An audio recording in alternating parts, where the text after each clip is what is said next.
तीन सासों की एक बहू। बलविंदर की पहली बीवी को बच्चा ना होने के कारण वो दूसरी शादी करता है, लेकिन जब दूसरी शादी से भी बच्चा नहीं होता तो वो तीसरी शादी करता है, और तीसरी शादी करने के बाद भी जब उसे संतान का सुख प्राप्त नहीं होता तो वो डॉक्टर को दिखाता है।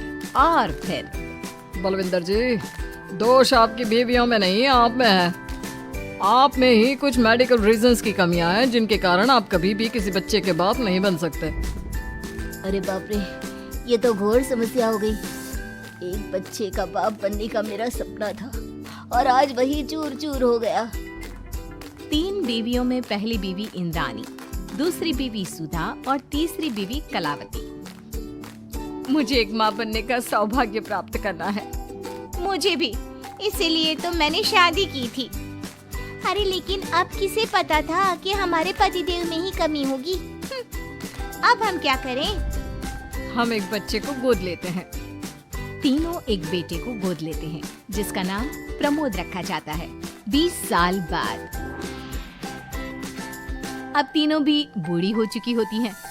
बलविंदर भी बूढ़ा हो चुका था। प्रमोद एक अच्छी नौकरी करता है। उसकी शादी की उम्र हो चुकी थी, इसलिए तीनों माएं प्रमोद की शादी पाखी नाम की एक लड़की से करा देते हैं। शादी के बाद बहू पाखी की पहली रसोई की रस्म की बारी आती है। मेरी प्रिय तीन सासू माओ, आज मेरी पहली रसोई है। बताइए क्या बनाऊं? क्या पसंद है आप तीनों को? बहू तू ना कढ़ाई पनीर, सूजी का हलवा और पुदीने की चटनी बना दे। अरे नहीं नहीं, ये क्या पसंद है? अरे पाखी बहू, तू छोले भटूरे, सरसों दा साग और मक्के दी रोटी बना और पंजाबी लस्सी भी बना दे। ओफो, सच में मेरी सौतन हो, खाने के मामले में तुम्हारा टेस्ट और चॉइस दोनों भी बकवास है। बहू, नॉर्मल सिंपल सात्विक भोजन बना दो और हलवा पूड़ी खीर का भोग चढ़ा दो भगवान को मंदिर में। अरे कैसे तुम दोनों अपनी मनमानी कर रही हो? मैं तुम दोनों से पहले आई थी बलविंदर जी के जीवन में, और तुम दोनों से उम्र में भी मैं बड़ी हूँ। इसका मतलब मैं पाखी बहू की बड़ी सास हुई नहीं। उम्र बस एक अंक होती है। मैंने सबसे ज्यादा देखभाल की है प्रमोद की, इसलिए मैं एक सास होने का ज्यादा हक रखती हूँ। पाखी बहू, तुझे मेरी बात माननी होगी। नहीं, तू मेरी बात मानेगी। जो मैंने कहा है वही तू करेगी। नहीं, मेरी बात मानेगी वो। नहीं मेरी। तीनों सास आपस में चिल्लाने लगती है और फिर वहाँ पर बलविंदर और प्रमोद आ जाते हैं। अरे ये क्या बिल्लियों की तरह लड़ रही हो तुम तीनों सास? पाखी बहू को घर में आए पूरे 24 घंटे भी नहीं बीते हैं। बाकी तुम एक काम करो, तीनों माओं की कही गई डिशेस में से हर एक की 50-50% डिशेस बना दो। लेकिन लेकिन लेकिन बस, अब प्रमोद ने कह दिया सो कह दिया। तुम तीनों अब झगड़ना और बहस करना बंद कर दो। पाखी तीनों सासों की कही गई आधी आधी डिशेस बनाती है और इस तरह अपनी पहली रसोई की रस्म पूरी करती है, जिसके बाद उसकी तीनों सास उसे शगुन और नेक देती हैं। फिर एक दिन, अरे पाखी बहू, तुमने अपना सारा काम निपटा लिया है ना? जरा यहाँ आना। मेरे ना घुटनों की मांसपेशियों में बड़ा दर्द हो रहा है। जरा तेल या बाम से मालिश तो कर दे बेटा। तभी वहाँ पर इंद्रानी और कलावती भी आते हैं। पाखी बहू, चलो मेरे साथ बाजार। मुझे ना नई साड़ियाँ खरीदने हैं। तुम्हारी फैशन सेंस बहुत अच्छी है ना, इसलिए मैं चाहती हूँ कि तुम मेरे साथ चलो। अरे पर मैं यहाँ पे पहले आई, तुम्हारे साथ ही सही, लेकिन मेरी स्पीड सबसे तेज थी। पाखी बहू, मेरे कमरे की अलमारी और पर्दे साफ कर दो ना, बहुत धूल जम गई है। मुझे खांसी भी आ रही है। अरे ऐसे कैसे तुम दोनों मेरी बहू को अपने साथ ले जा सकती हो?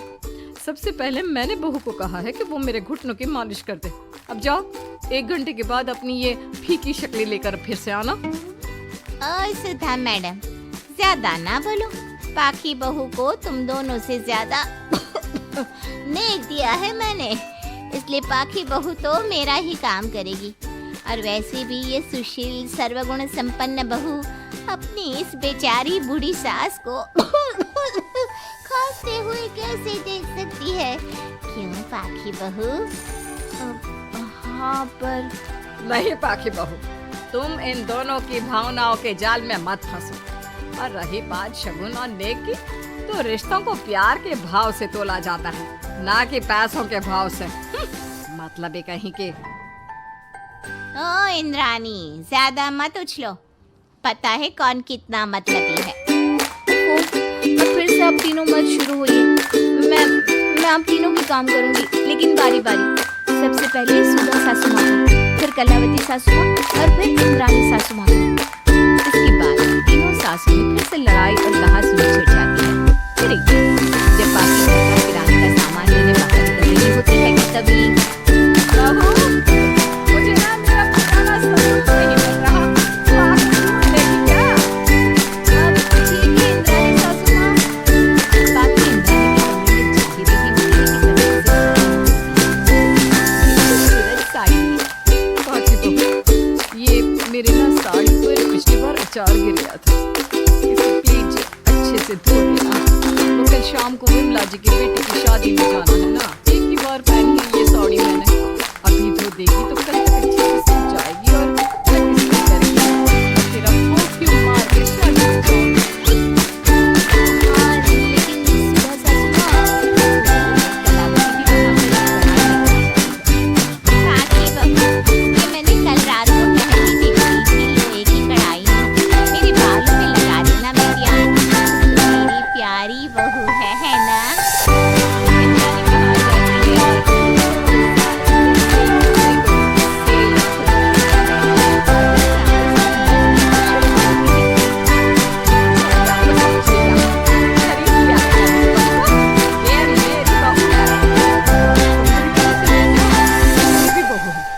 और मेरा भी इस पर उतना ही हक है जितना कि तुम्हारा।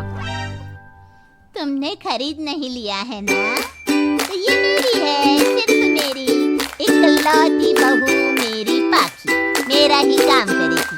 क्यों पाखी?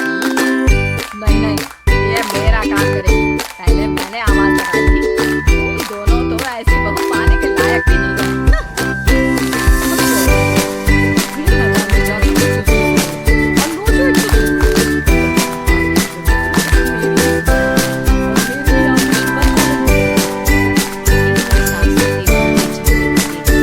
बाकी अपना आप और जोर से चिल्लाकर, बस बहुत हुई आप तीनों की तू मैंने। अरे रोज ना ड्रामा लगाती रहती हूँ। 50 साल की बूढ़ी औरतें हो गई हूँ, फिर भी बच्चों की तरह लड़ती रहती हूँ। अब बस बहुत हुआ। अब तो मैं आप तीनों में से किसी की भी बात नहीं सुनूंगी और मैं जा रही हूँ ये घर छोड़ के। अब मुझ में और सहनशक्ति नहीं बची। मैं नहीं, अब लड़ो झगड़ो, एक दूसरे को मारो पीटो नोचो, जो करना है करो। बाकी अपना सूटकेस लेकर घर से बाहर निकली। बेहद घबरा जाती है और भावुक होकर बाकी से मिलते रहने लगती है। बाकी बहू हमें छोड़कर मत जाओ ऐसे। हम तुम्हारे बिना मर जाएंगे। इतने कम समय में तुम हम सबकी जीवन को जीत चुकी हो। ये घर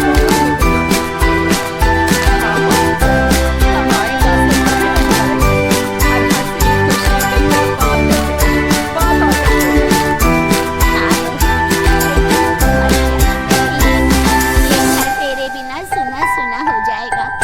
हम तीनों सासू की एक ही तो बहू है, लेकिन हम अपनी एक बहू को बेटी की तरह प्यार देते हैं। उसके साथ सहेलियों की तरह रहेंगे। लड़ाई झगड़ा सब कुछ छोड़ देंगे बेटा।